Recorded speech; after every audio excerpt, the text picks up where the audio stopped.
Здравствуйте, добро пожаловать на канал About Animals. Один мужчина нашел на заднем дворе своего дома маленькое гнездо.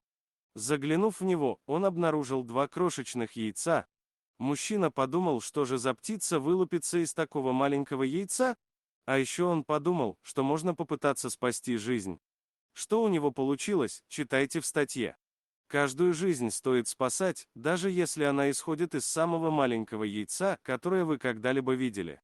Когда парню, который является владельцем YouTube-канала A Chick Called Albert, сообщили, что на заднем его дворе что-то упало, он даже не мог предположить, что столкнется с чем-то необычным.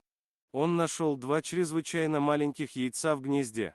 Как только он взял их в руки, то подумал, что было бы хорошо взять их домой и попытаться согреть, чтобы из них вылупились птенцы. Честно говоря, он на самом деле не думал, что это сработает, но все же решил попробовать воплотить в жизнь свой замысел.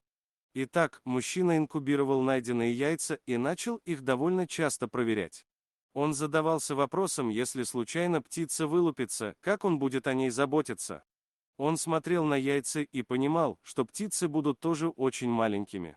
На четвертый день инкубации парень с помощью яркого света проверил, есть ли в яйцах жизнь.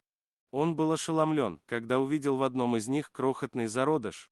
Новая жизнь развивалась прямо у него на глазах, и он очень хотел посмотреть, как будет выглядеть птица. И вот настал день, когда из яйца наконец вылупился птенец. Мужчина был доволен, зная, что именно он сделал это возможным.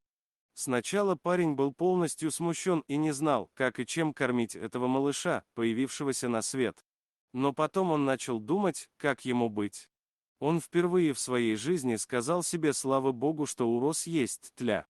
Парень быстро бросился в сад, чтобы собрать этих маленьких насекомых. Птенец, казалось, наслаждался едой. Он был настолько голоден, что просил есть каждые 10 минут. Затем мужчина стал кормить его комарами и другими насекомыми, и у крошечного птенца начали расти перья, и он становился с каждым днем сильнее. Приближалось время отправки птицы во взрослую жизнь, и мужчина был очень счастлив, потому что дал шанс жить еще одному созданию на Земле. Спасибо за просмотр. Подписывайтесь на канал, где вы найдете еще много интересного, а также ставьте лайки и пишите комментарии, что думаете насчет этой истории.